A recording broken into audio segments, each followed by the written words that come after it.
أعوذ بالله من الشيطان الرجيم بسم الله الرحمن الرحيم رب اشرح لي صدري ويسر لي أمري واحلل عقدة من لساني يفقه قولي رب زدني علما اللهم فقهنا في الدين اللهم اهدني وسددني يا مقلب القلوب ثبت قلبي على دينك اللهم اجعل عملي كله صالحا واجعله لوجهك خالصا ولا تجعل لأحد فيه شيئا. السلام علیکم ورحمۃ اللہ وبرکاتہ.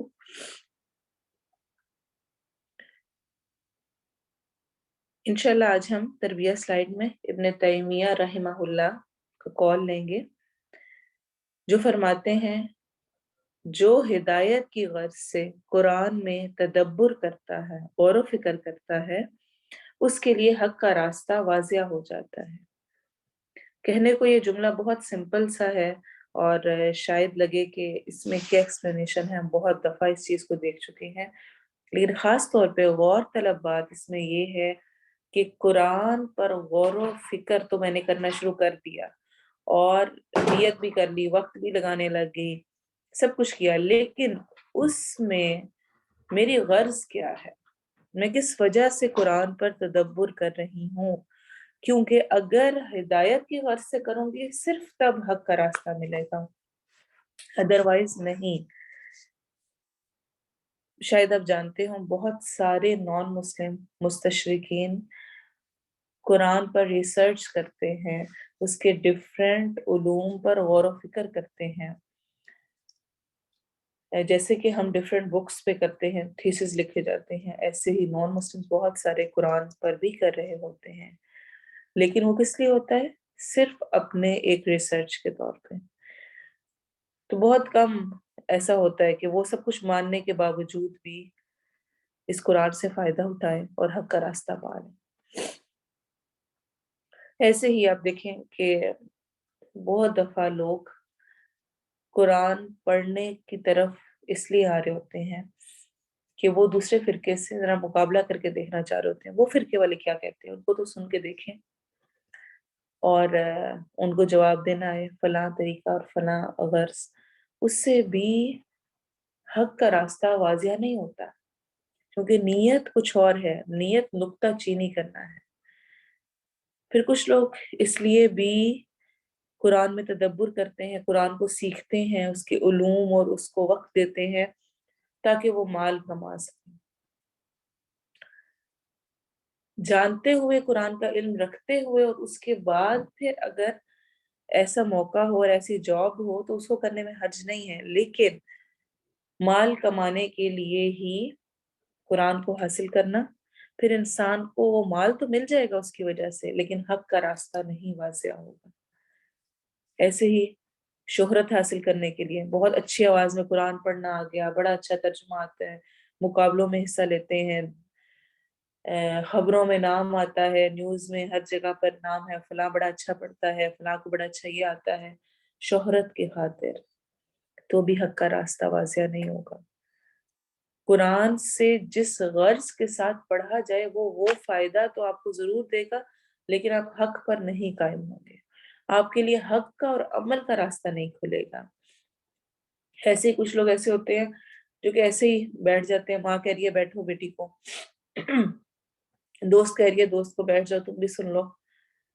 تو اگر آپ دوسرے کا دل رکھنے کے لیے اور دوسرے کی خاطر بیٹھ رہے ہیں تو آپ اپنے لیے حق کا راستہ نہیں ڈھونڈ پائیں گے، پھر آپ اس سے صرف وہی غرض پوری کر پائیں گے. اور ایسے ہی کچھ لوگ اس لیے بھی حاصل کرتے ہیں کہ اس سے فخر حاصل کریں، فخر کر سکیں. مجھے بہت پتہ ہے، میں بہت دین کو جانتی ہوں، اور قیامت، قرب قیامت کی نشانیوں میں سے بھی ایک یہ نشانی ہے کہ علم بہت ہوگا، دین کا علم بہت ہوگا، بہت کچھ جانتے ہوں گے، لیکن عمل نہیں ہوگا. وہ اس پر خوب فخر ہوگا. اور ویسے بھی علم کے 3 درجے ہیں، شاید میں پہلے بھی بتا چکی ہوں، اپنے آپ کو اس میں چیک کرتے رہیں. پہلا درجہ ہوتا ہے جب انسان نیا نیا علم حاصل کرنا شروع کرتا ہے، اور نیا نیا سے مراد ہفتے 2 ہفتے نہیں ہے، 1 سال بھی ہے. یہ نیا نیا علم ہی ہے. تو کسی کو کچھ نہیں آ رہا ہوتا نا تو ہمیں لگتا ہے سب کچھ آ گیا ہے، اور اگر کوئی کچھ نہ پتا ہو تو ہم کہتے ہیں تمہیں اتنا سا نہیں پتا. اب جس طرح آپ کو تجوید کے رولز آ گئے ہیں ماشاءاللہ، یا آپ کو روٹ ورڈ نکالنا آ گیا یا ٹرانسلیشن آ گئی، تو کسی سے بات کرتے ہوئے انسان کہتا ہے اچھا تمہیں اتنا نہیں پتا، یہ تو اتنی سمپل سی چیز ہے، بولنا نہیں کرنا آتا، الف مدہ نہیں آتی، اس کو تو ایسے پڑھنا ہوتا ہے، یہ تو موٹا ہوتا ہے ایسے. یعنی انسان کو علم کے پہلے درجے پہ یہ لگتا ہے کہ اسے سب کچھ آ گیا اور باقیوں کو کچھ نہیں پتا. اور عربی کا یہ مشہور قول ہے جس کا میں بتا رہی ہوں. اور علم کا دوسرا درجہ ہوتا ہے جس میں کہ انسان یہ فیل کرنے لگتا ہے کہ اس سے جو اس کے پاس ہے وہ بہت کم ہے، وہ اس کا شکار ہو جاتا ہے کہ کچھ آتا ہے کچھ نہیں آتا، ماننے لگ جاتے ہیں ہاں مجھے پتا ہے لیکن نہیں بھی پتا. اور علم کا تیسرا درجہ ہوتا ہے کہ انسان اس چیز کو ایکسیپٹ کر لیتا ہے کہ مجھے کچھ بھی نہیں پتا. علم کا اتنا بڑا سمندر ہے، اتنا بڑا سمندر ہے، اتنا کچھ ہے کہ میں تو اس کا کچھ بھی نہیں جانتی ابھی. اور مجھے اور آپ کو اس درجے پہ پہنچنا ہے. حقیقتاً ایک ایک اسکالر کی کتنی کتنی جلدوں پہ کتابیں موجود ہیں لکھی ہوئی. ہماری زندگیاں اس وقت اتنی زیادہ دنیاوی چیزوں کی شکار ہو چکی ہیں کہ ہمارے پاس پڑھنے کے لیے، ہمارے پاس ریسرچ کے لیے قرآن احادیث ہے ہی نہیں. ہمیں سے اکثریت کو قرآن کے بعد صحیح بخاری صحیح مسلم کا نام مشکل سے پتا ہے. اس کے علاوہ ہمیں تو یہ بھی نہیں پتا کہ احادیث کی کتابیں کون سی ہیں، قرآن کے علوم کون کون سے ہیں، تجوید کس کو کہتے ہیں، بہت سارے لوگوں کو یہ بھی نہیں پتا ہوتا، سیرت کیا ہے، اور بہت سمپل سی ٹرمز، بہت ساری چیزیں. تو ہدایت کی غرض سے اگر قرآن میں تدبر ہوگا تو حق کا راستہ واضح ہوگا. سوچ لیں میں قرآن کا ترجمہ کیوں یاد کر رہی ہوں، میں اس کی تفسیر کیوں سیکھ رہی ہوں، میں نے کلاس کیوں جوائن کی ہے، میں کیوں پڑھ رہی ہوں. اگر میرا ہدایت کے علاوہ کوئی بھی اور غرض ہے تو وہ غرض پوری ہوگی، ایسا نہیں ہوگا وہ نہیں ہوگی، لیکن پھر حق کا راستہ نہیں ملے گا، پھر عمل کی طرف نہیں ابھرا جائے گا، اس طرف نہیں انسان بڑھ سکے گا. تو اللہ ہمیں قرآن میں ہدایت کی غرض سے کہ مجھے بھی ملے اور میرے آس پاس کے لوگوں کو بھی اس کی وجہ سے ہدایت ملے، تو انشاءاللہ حق کا راستہ ضرور واضح ہوتا جائے گا.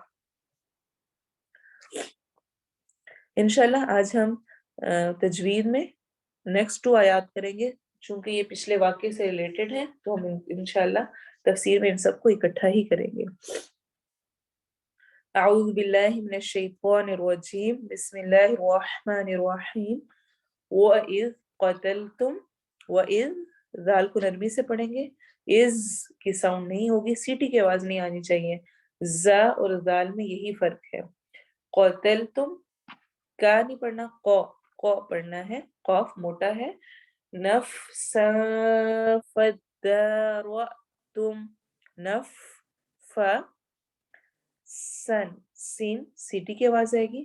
چونکہ تنوین کے بعد فا آ رہا ہے تو یہاں پر اخفا ہوگا، یعنی جو تنوین کا نون ہے اس کی آواز کو ہم چھپا کے پڑھیں گے. نفسا، پھر فدارتم، را کو ہم موٹا کریں گے، فتحہ کی وجہ سے زبر ہے اوپر، اور حمزہ کے اوپر جزم ہے اس کی وجہ سے جھٹکا دیں گے. فی ہا، فی یا مدہ، ہا الف مدہ. واللہ، اللہ چونکہ واو کے اوپر فتحہ ہے اس لیے ہم اس کو اسلام کو موٹا کر کے پڑھیں گے، ہیوی کریں گے. مخرجم ما، مخ خا موٹے حروف میں سے بھی ہے، حروف حلقی میں سے بھی. جمع، تنوین کے بعد میم آ رہا ہے، میم حروف یرملون میں سے ہے اس لیے یہاں پر ادغام ہوگا. کنتم، نون سکن کے بعد تار ہے اس لیے اس نون کو آواز کو ہم چھپا کے پڑھیں گے. تکتمون، واو مد داخل میں ہوگا، لمبا کریں گے. فَقُلْنَا اضْرِبُوهُ، فقل قاف کو موٹا کریں گے، ضاد موٹا ہوگا،